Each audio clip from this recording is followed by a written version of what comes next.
Ayer a la noche iba a dar un tema llamado Un mundo en movimiento. Pero de repente sentí que el piso se me movía. Dije, por cualquier cosa mejor cambio de sermón. Y lo voy a compartir en esta mañana. ¡Wow! Y en ese momento me acordé de Galileo Galilei, que hace unos cuantos siglos atrás, por la Inquisición romana, ¿se acuerdan? Algunos que hay, algunos docentes, me parece, fue juzgado por la Inquisición romana, y mientras se lo llevaban, él dice, se le atribuye aquella famosa frase, dice, que decía, sin embargo se mueve. La tierra se mueve alrededor del sol. 350 años, hace casi menos de 50 años, la Iglesia Católica un poquito tarde le tuvo que pedir perdón, porque se dio cuenta que Galileo tenía razón. Y esto trajo una desacreditación del mundo de la religión, no solo frente a la ciencia, sino frente a la sociedad, porque la Iglesia de aquel entonces no supo entender los tiempos que vivían, no supo mirar con los ojos de Dios. La mirada tan limitada de la Iglesia de aquel tiempo nos desacreditó, nos dejó fuera en una burbuja en relación a la sociedad y obviamente una pérdida de la autoridad espiritual. Ayer hablamos un poquito en la noche sobre este tema de la autoridad espiritual. Pero cuando yo comencé en mi escuela primaria, lo primero que me mostraron fue un planiferio. Dicen acá, sí, planiferio.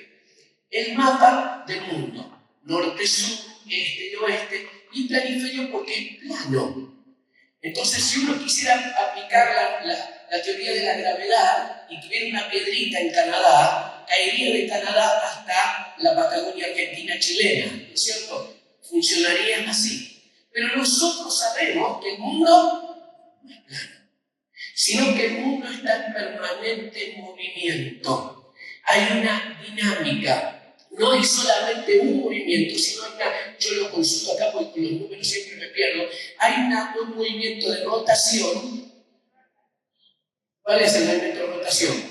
En su propio eje, cerca de 1700 kilómetros por hora, y hay otro movimiento de traslación que es alrededor del Sol, que es a casi 108.000 prácticamente kilómetros por hora. Así que vamos así.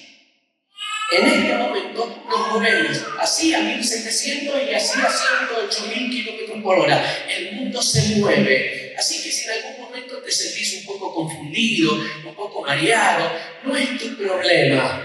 Es que el mundo se mueve muy rápido. Y no solamente se mueve en lo económico, no solamente se mueve en lo político, no solamente se mueve en lo cultural, sino que todos estos cambios también incluyen un movimiento espiritual. Los grandes cambios sociales, culturales, políticos, económicos que viven las naciones no están separados de la agenda de Dios.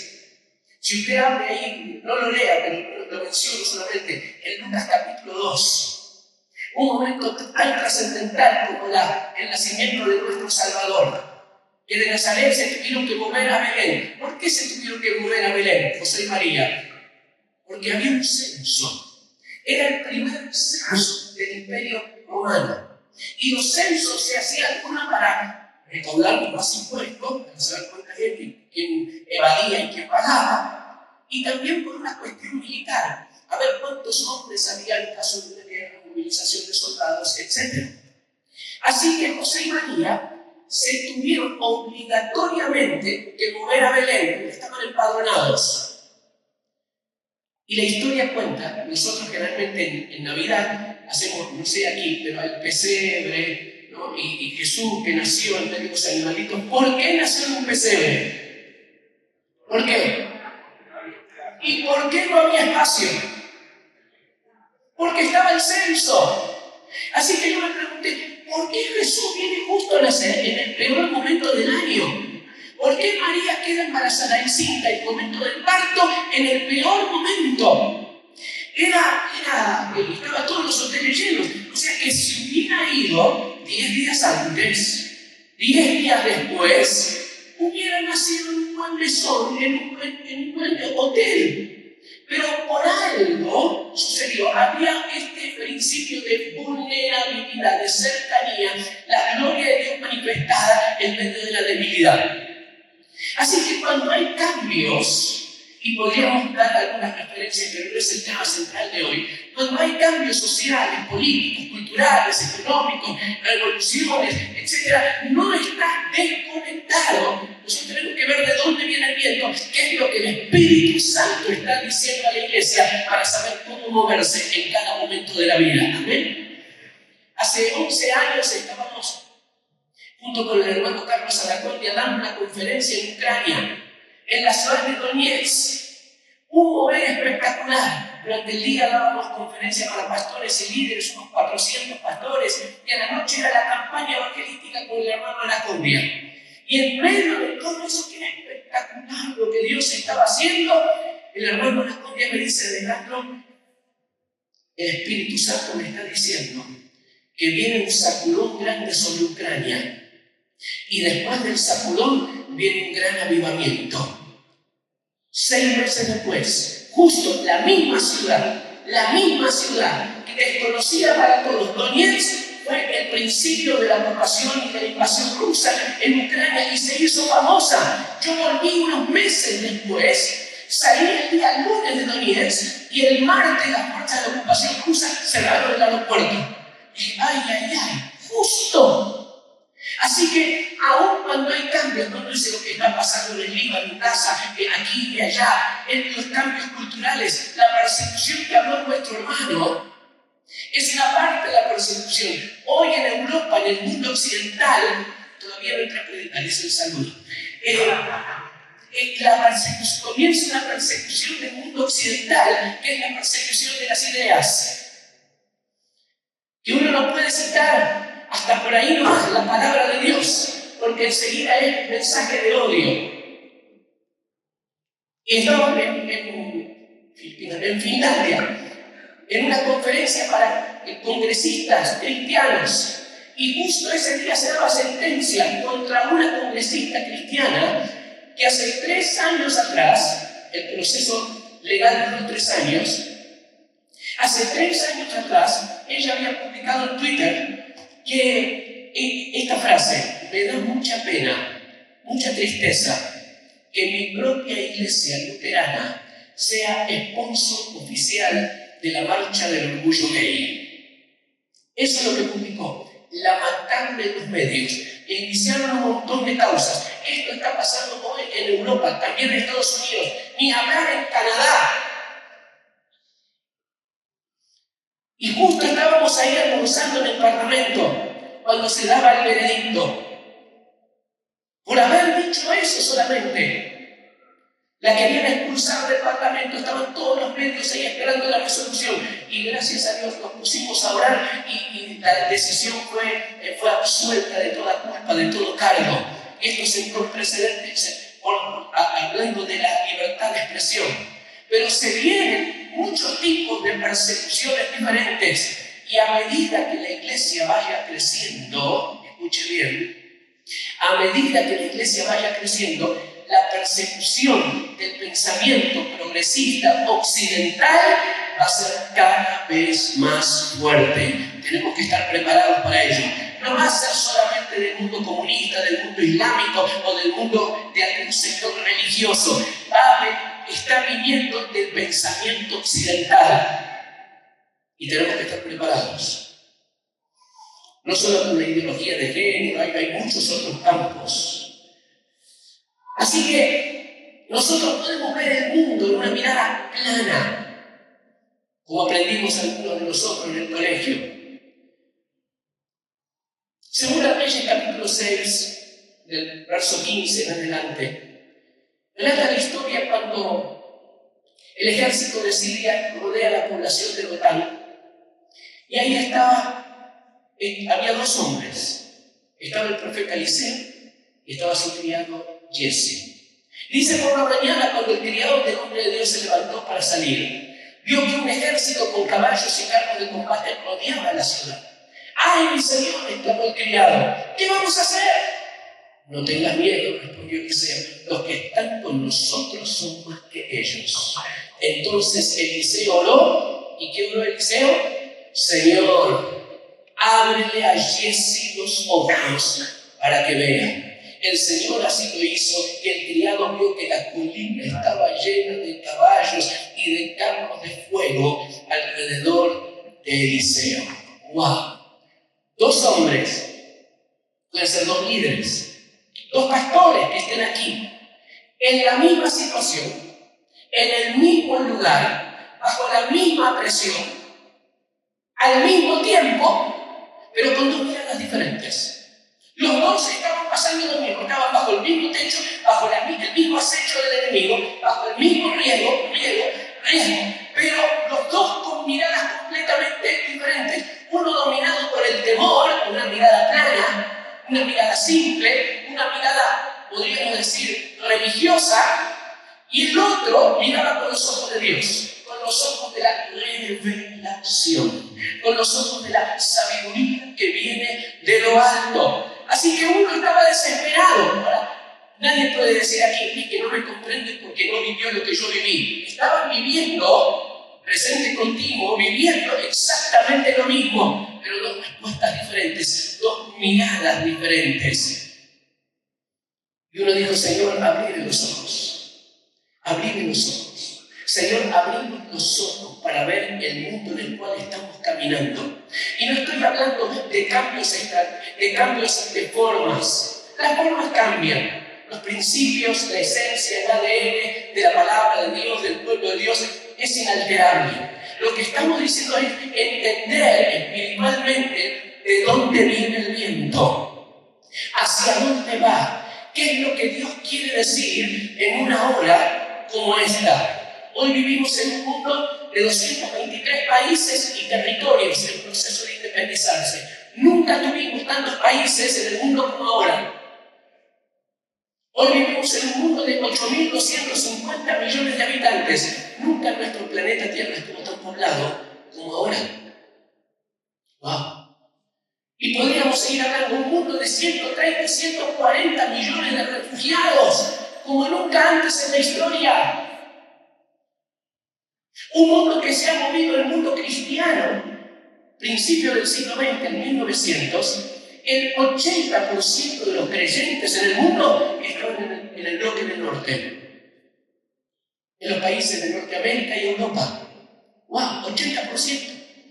Cuando yo crecí en mi iglesia, la palabra misionero, para mí, en mi cabecita de niño de 5 o 6 años, se pronunciaba la palabra misionero, misionero. Eran los que venían del norte, hablaban todas y atravesadito.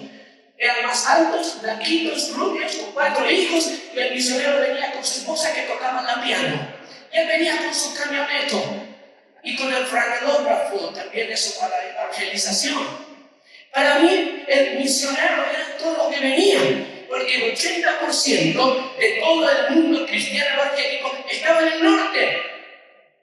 Pero hoy, menos de 50 años después, el 75% de todo el pueblo cristiano evangélico considerado born again, nacido de nuevo, 75% está en el sur global.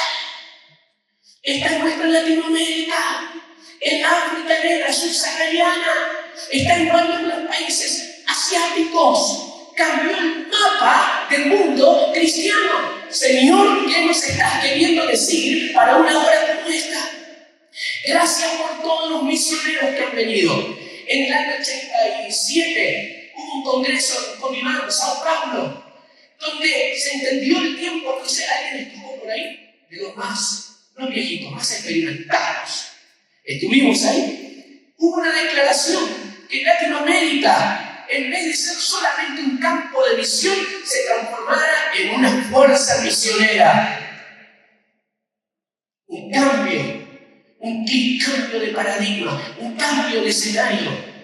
Y ahora nosotros, en Latinoamérica, sumando todos los pueblos latinos, somos unos 640 millones de habitantes. 150 millones son creyentes evangélicos. El 23%, y se cree que es un poquito más. Imagínate, hoy somos una minoría que tiene el poder de producir cambios espirituales, pero también de transformarse en una institución fosilizada, oxidada, fariseica. Dios nos llamó a ser esa levadura, no la masa, la levadura que leuda la masa. Ser esa masa crítica. La masa crítica es la mínima cantidad de una sustancia, lo mínimo que tiene el poder de impactar el todo. Y el Señor nos llamó a ser masa crítica. Hoy como iglesia tenemos elección, podemos ser termómetro. ¿Qué es lo que es el termómetro? ¿Alguien que me diga? ¿Ah? Mide la temperatura. Se alinea, registra la temperatura ambiente. El mundo espiritual que rodea Buenos Aires, que rodea Rancagua, que rodea cualquiera de nuestras ciudades. Es lo que pasa. La iglesia puede ser un mero termómetro que registra el mundo espiritual y nada más. Pero Dios no te llamó a ser termómetro, nos llamó a ser termostato. ¿El termostato qué hace? Tiene el poder de regular el clima, regular la temperatura. Nosotros somos la iglesia termostato que tiene la autoridad, el llamado y la misión para cambiar el clima espiritual de nuestras naciones. Amén. Para eso Dios nos llamó en una obra como esta. Pero en este mundo hay todavía 3.000 millones que no tienen de personas. Hay ciudades en la India de 3 millones de habitantes que no tienen ni una sola iglesia. No tienen dónde congregarse. Y a veces pensamos en ese mundo de países africanos, de países como la India, y uno piensa, bueno, los leprosos, los pobres, las prostitutas, los huérfanos, y esa es una parte bien lejos, bien pobre, bien sufrido. Es un lado de la moneda de la obra misionera. Pero usted sabe que India es el país que tiene más universidades de todo el mundo, más que Estados Unidos, más que Inglaterra. 5.350 universidades tiene India, 43 millones de estudiantes de nivel terciario y universitario. ¿Quién los va a alcanzar? India tiene la industria cinematográfica más grande del mundo. Le ha pasado el trapo a Hollywood. Se llama Bollywood. ¿Quién va a alcanzar a los poderosos de Morondongo? A los intelectuales de Puntungo. A los millonarios de Pakistán, ¿quién los va a alcanzar? Así que está lo sufrido y lo pobre, pero también están los artistas, los periodistas, los camioneros o los educadores de cada una de estas naciones. Hay lugar para todos, hay espacio para todos en la obra del Señor. Amén.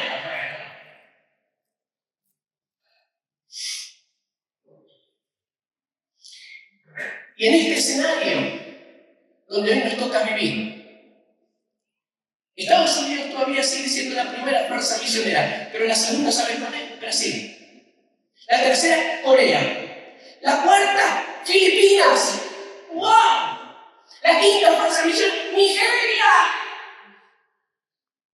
Y hoy las naciones están dentro de las naciones. El 23% de los habitantes de San Francisco, California, son asiáticos. Usted se para en una esquina de Londres y puede escuchar hablar 300 idiomas diferentes. Y si usted tiene un llamado para los musulmanes, para los budistas, para los hinduistas, para los shintoístas, para todos los istas que pueda haber en el mundo, tiene campo misionero en Londres, una de las ciudades más caras del mundo y con más conflictos. Las naciones hoy están dentro de las naciones, por eso lo vamos a repetir de aquí un ratito. En otras palabras, con esta mudanza del norte al sur, hoy la iglesia latinoamericana tiene algo que es un gran valor, que es la experiencia. Diga conmigo, experiencia. Nunca tuvimos tantos universitarios en el pueblo de Dios como los tenemos ahora. Nunca tuvimos tantos artistas, nunca tuvimos tantos profesionales, nunca tuvimos tanta gente en la política, nunca tuvimos tantos empresarios cristianos como los que tenemos ahora en Latinoamérica. Nunca tuvimos tantos jugadores de fútbol que sacan Jesús, Jesús, Jesús, Cristo viene pronto. ¡Gloria a Dios! Nunca tuvimos tantos comunicadores, publicistas, ¡wow! youtubers, como los que tenemos ahora. Es un mundo de oportunidades que Dios está dando a la iglesia latinoamericana. Hay un político muy importante en Argentina. Me estaban diciendo, pastor, escúcheme, ustedes son la comunidad más organizada de todo el país, en Argentina. Ustedes tienen el poder de poner todos los senadores, todos los congresistas, que ningún otro partido político tiene. Si quieren, yo les ayudo a organizarse para que sean un partido político. Y yo dije, apártate de mí, Satanás. Dios está llamando a su iglesia en intervenir en asuntos de la política, pero no necesariamente a las iglesias. Hay una diferencia entre las iglesias y la iglesia del Señor. Hombres y mujeres del Señor que en todo lugar donde se meten son levadura, masa crítica, son agentes de transformación, muestran el aroma de Cristo, pero no necesariamente como institución, porque las instituciones cristianas no son garantía de transformación espiritual. Puerto Rico tiene 3 millones de habitantes, 10.000 iglesias evangélicas, 4 canales de televisión evangélica, la mitad, hay 8, 100 estaciones de radio. Usted camina por Puerto Rico y ve panadería Jehová Jireh, sastrería Cristo la Roca. Todo, aún los no creyentes dicen, oh, bendito, gloria a Dios, bendito sea su nombre. En la calle hay una cultura evangélica, pero los problemas de divorcio, adicciones, criminalidad que tiene Puerto Rico son los mismos que tiene Chicago, Nueva York, Miami o cualquier otra ciudad de las llamadas pecaminosas en Estados Unidos. Poder institucional evangélico no garantiza aroma de Cristo, sino hombres y mujeres llenos del corazón de Dios, de la presencia del Espíritu Santo, y con un llamado claro a entrar a esas esferas de la sociedad para producir transformación. Entonces hoy nosotros estamos llegando en un ámbito, un nivel de experiencia, dijimos. Algunos de ustedes están dando sus primeros pasos en el ministerio, otros tienen algunas décadas, más, menos trayectoria.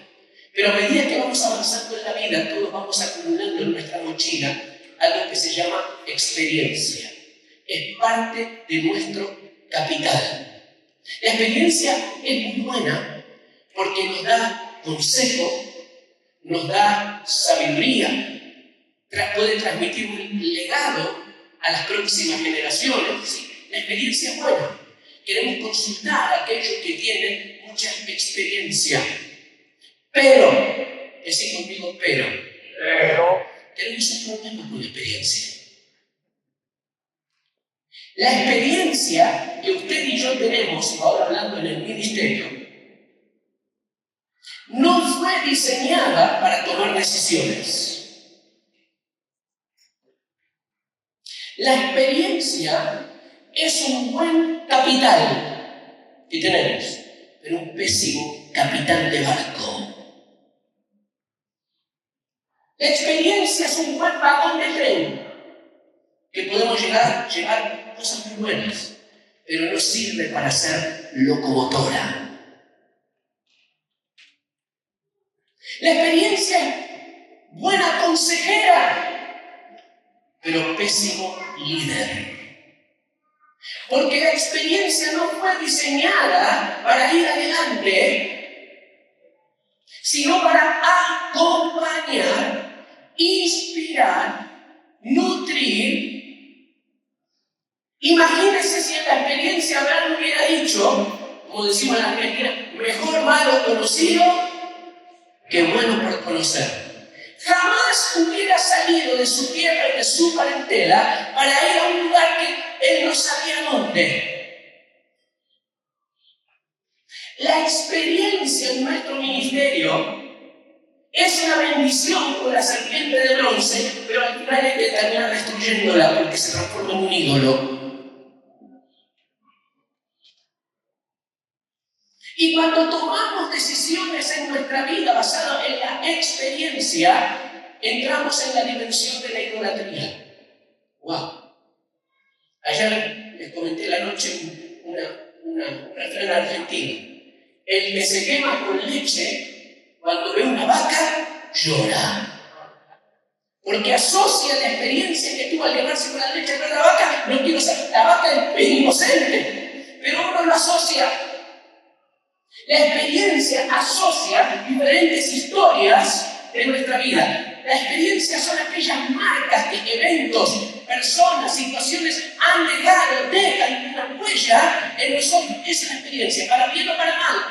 No, a mí otra vez no me agarran. No mando más misioneros, porque cuando mandé un misionero, ese misionero robó, mintió, hizo pecado, entonces para muestra basta un botón. Como salió bien, vamos a seguir haciéndolo, porque este método en la iglesia funciona.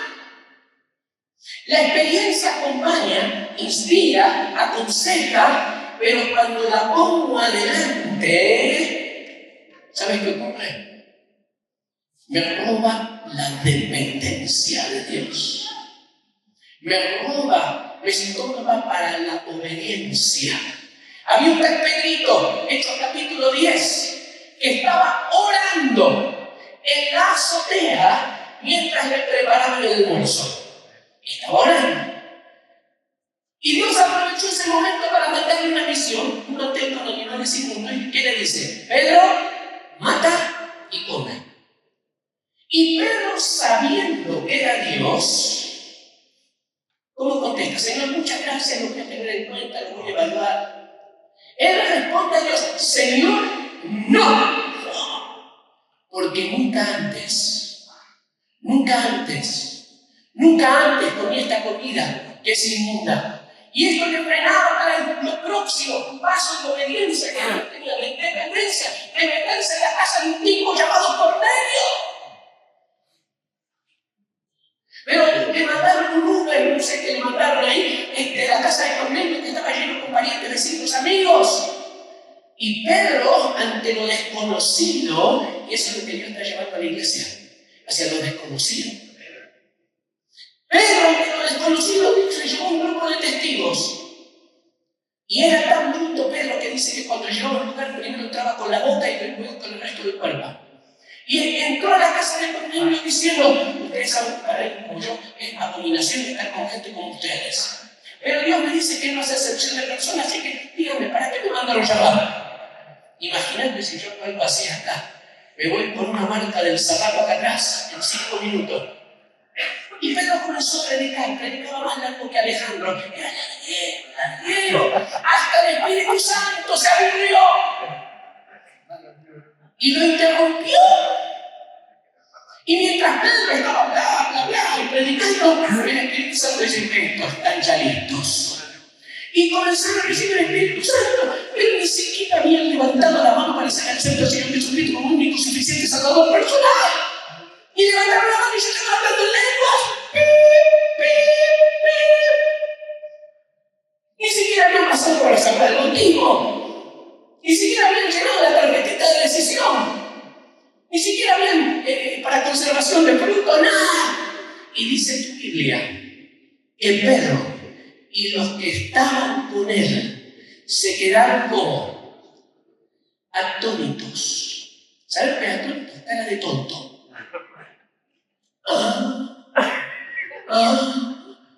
¡Wow! Y esto es lo que Dios está queriendo traer para nosotros. Dejarnos la cara de atontados. ¡Wow!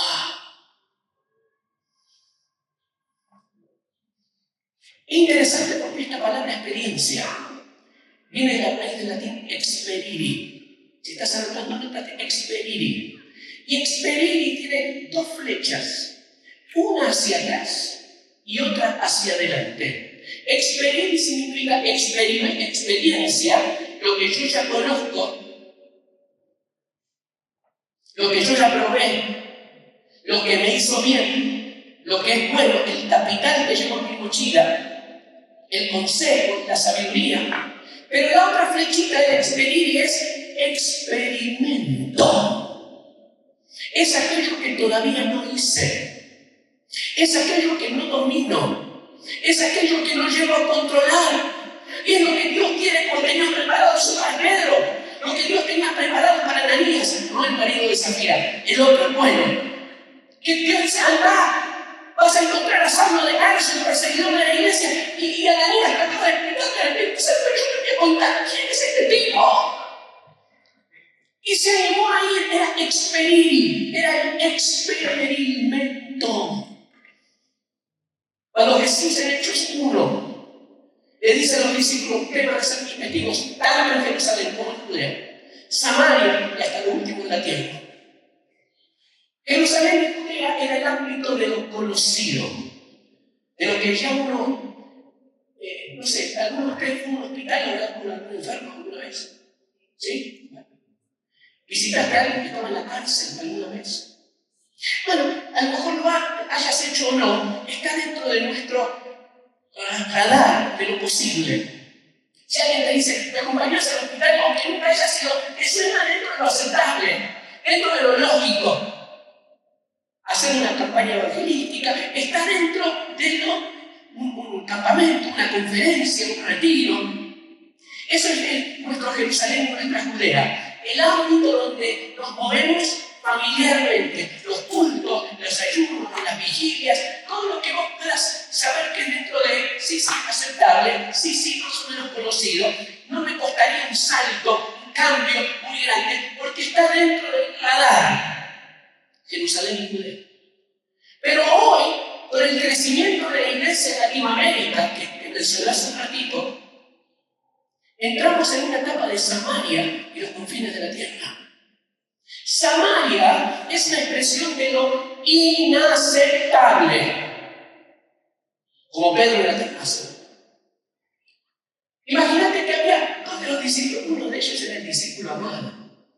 Mire, cuando uno se imagina la cara de Juan, el discípulo amado, no sé si uno se tiene los cuadros, también parece así.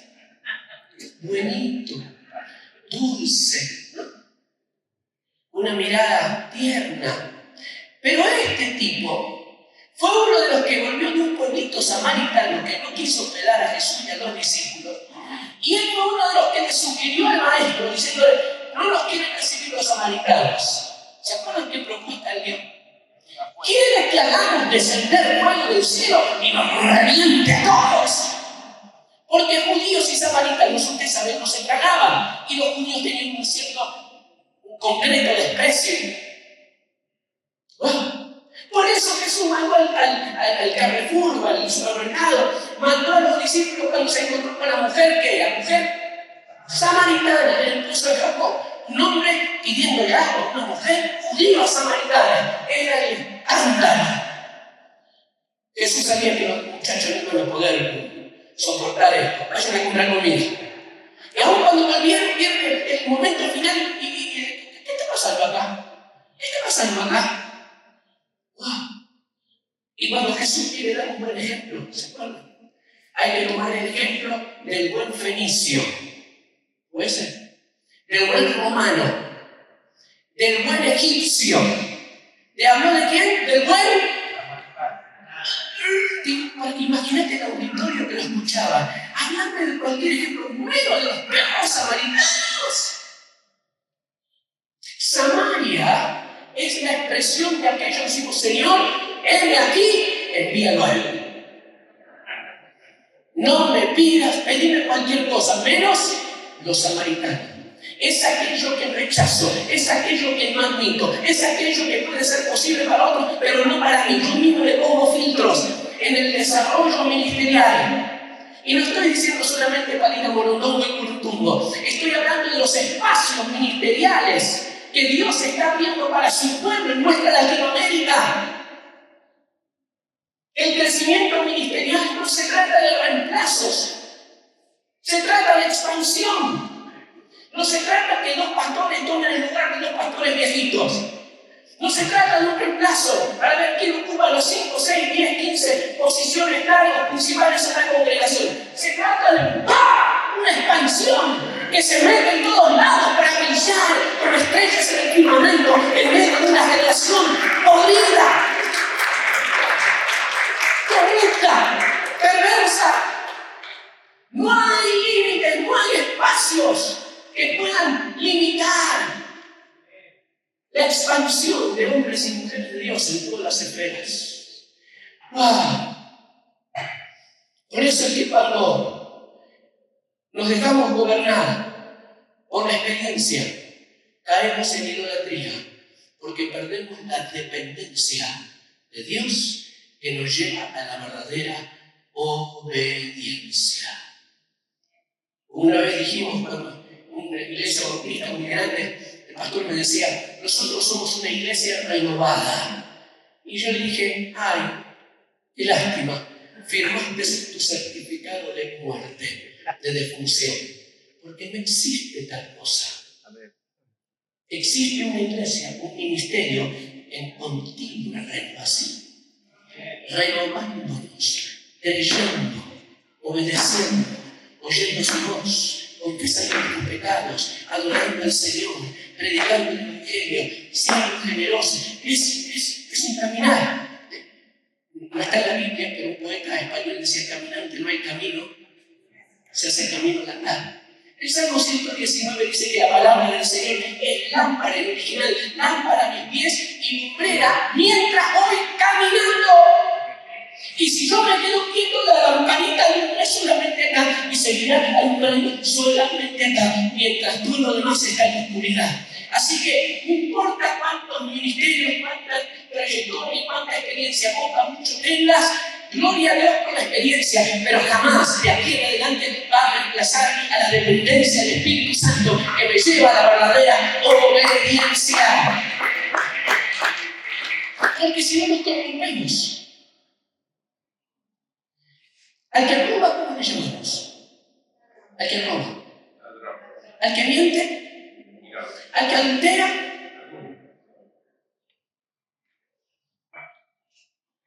Pero el corrupto, que obviamente lo asociamos al mundo empresarial, o lo asociamos al mundo solamente de la política. Pero lo corrupto, todo lo corrupto era hermoso.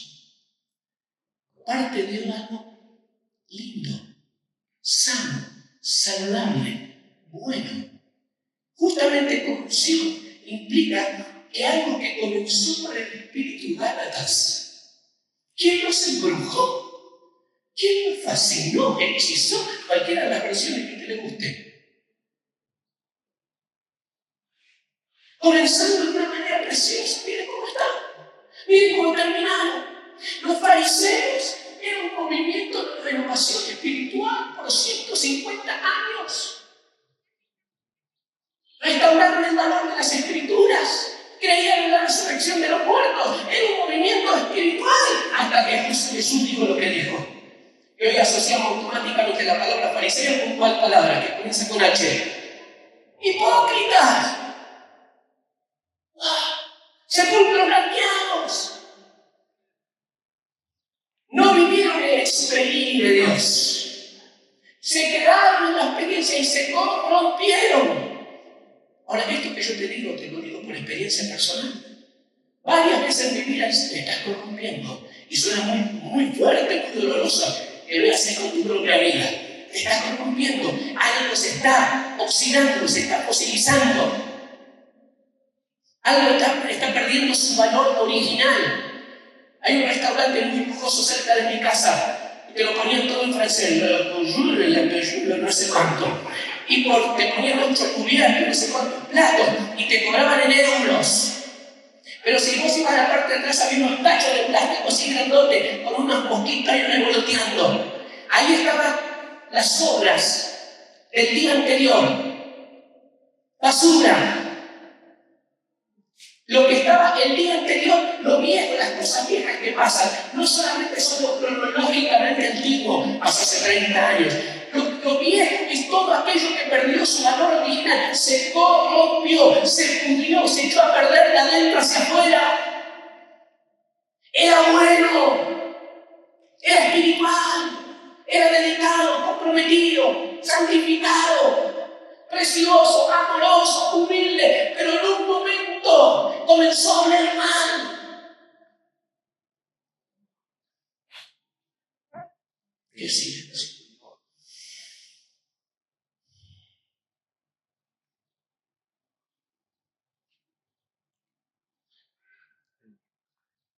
Señor, yo quiero disfrutar de la experiencia, pero nunca más la voy a poner delante. Nunca más voy a poner el carro delante del caballo. Señor, la guía tu Espíritu Santo, escuchar tu voz como el primer día. ¡Wow! A mí me toca, escuche bien esto, me toca predicar en 75 países. Escribí 3 libros, planté varios árboles, tuve hijos, nietos, todo lo que dicen. ¿Usted cree que Dios te evalúa por tus éxitos? Dios te pesa por tus fracasos. ¿Sabes que Dios no mira los resultados?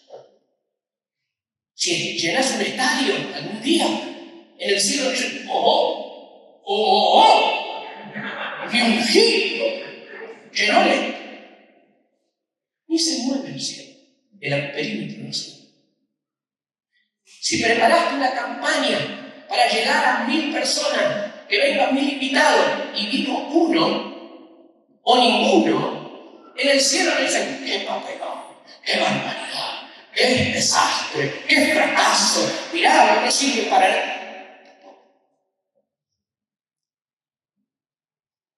Jesús cerraba la puerta del templo como unos ricachones, Jacobo y Jaime enfrentaban, porque había una promoción especial en la sinagoga que decía, si pagan con American Express, el prepago tiene 13% de descuento.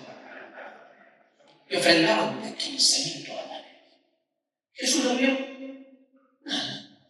De repente apareció bien la Biblia. De lo que no tenía, de su necesidad. Y yo me imagino la escena.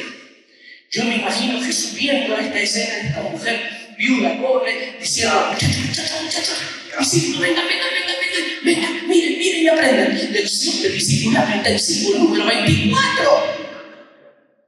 Antes, lo demás. Dios no te mide por los resultados. Dios mide por nuestras actitudes, nuestro corazón, nuestra obediencia, nuestra fidelidad. Si vas a un país a predicar y estás 5 años que te lleva a aprender el árabe o el idioma que sea, el cantonés o el mandarín, lo que fuera, y a lo mejor en 5 años se convierte uno solo, y uno tiene esta sensación de fracaso, y peor cuando uno se compara y se está quemando en tu congregación. Y no viene gente nueva, al contrario, los 2 poquitos líderes que tenía, uno te clavó un puñal por la espalda y el otro te dividió la iglesia. Y uno tiene, yo sé que usted ninguno pasó por esto. Lo digo por si se encuentra con algún pastor. Es un sentimiento de fracaso. Escúcheme, ¿cuántos han tenido un sentimiento de fracaso en su vida? ¿Lo tuvieron o lo tienen en algún momento de su vida? Levanten la mano. Sentimiento de fracaso, de pérdida, no sé para qué salir adelante, aunque haya durado 10 minutos. A ver, levanten la mano otra vez. ¿Ok? Muchos. Los que no levantaron la mano, no te sientas discriminado. Ya te va a tocar el turno. Porque es la vida. Es la vida. Mire, uno de los tíos más fracasados que le vi como el apóstol Pablo, no pegaba una, barco que se subía.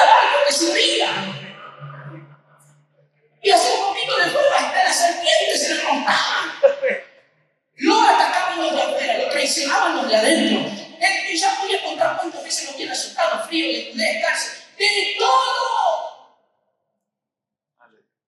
Aprendí a estar contento cualquiera sea mi situación. Se dormía bajo un puente, se dormía en el lindo. Aprendí a comer pan todo lo puedo en Cristo que me fortalece.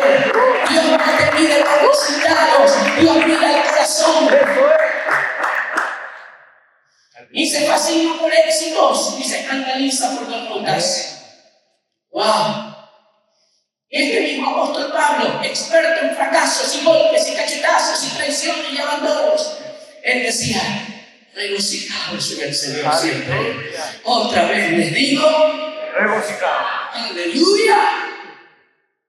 Gracias a Dios. Aleluya. Espíritu Santo, ahora. Un segundo ahí. Cerra tus ojos. Señor, ahora, toda mentira del enemigo, que nos llevó a compararnos, a medirnos, a pesarnos en una balanza que tú no pusiste. Oh Señor, la balanza de los éxitos y fracasos, la balanza de los números, la balanza de los edificios, la balanza de lo que tengo económicamente, de lo que pierdo. Oh Señor, ahora, todo argumento mentiroso del reino de las tinieblas, lo llevamos a los pies de Cristo, a los pies de Cristo, a los pies de Cristo, a los pies de Cristo. Señor, venimos con nuestras experiencias, buenas y malas, Señor, y ahora las ponemos detrás. Señor, las quitamos de ser locomotora, las quitamos del frente. Señor, nunca más las experiencias van a determinar mis decisiones, nunca más van a bloquear mi dependencia de ti, mi obediencia a ti, Espíritu Santo. Quiero volver a creer como en los primeros pasos, quiero volver a soñar y a confiar como en los primeros pasos. Oh Señor, toda experiencia que me haya robado el gozo, toda experiencia que me haya robado el gozo, toda experiencia que me haya robado el gozo de tu salvación, el gozo de tu presencia, todo lo que ha producido un desgaste, la polvareda del camino. Oh Señor, quiero volver a redescubrir el gozo de tu salvación en mi vida, el privilegio de servirte con resultados, sin resultados. Señor, libre de toda comparación, libre de toda competencia. Ahora, poder del Espíritu Santo, ahí a lo más profundo de nuestro pensamiento y nuestro corazón. Venga una renovación, una nueva dependencia. Señor, hoy bajamos de nuestros barquitos de madera, fijando nuestros ojos en el autor y consumador de nuestra fe, de nuestra salvación. Oh Señor, para caminar otra vez sobre las aguas. Señor, algunos de nosotros ya estamos lavando las redes. Hemos trabajado duro, toda la noche y no hemos pescado nada. Pero Señor, ahora porque tú lo dices, no por nuestra experiencia, sino porque tú lo dices, vamos otra vez a aguas profundas y vamos a volver a echar las redes. No por nuestra obsesión, no por nuestra terquedad, no por nuestra incredulidad, sino, Señor, porque quiero volver a escuchar tu voz, quiero volver a creerte y a depender de ti. Señor, gracias por la experiencia, porque hay sabiduría, hay legado, hay consejo, pero nunca más va a guiar ni gobernar las decisiones de mi vida, ni de mi familia, ni del ministerio. En el nombre de Jesús. Amén. Gloria a Dios.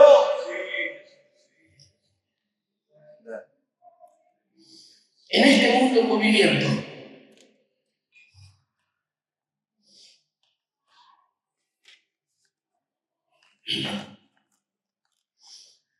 te decía que nunca hemos visto tantos cristianos haciendo tantas cosas, entrando en tantas áreas. Pero hoy vemos todas las esferas, como, mire, antes uno hablaba de la planificación, y la planificación es buena.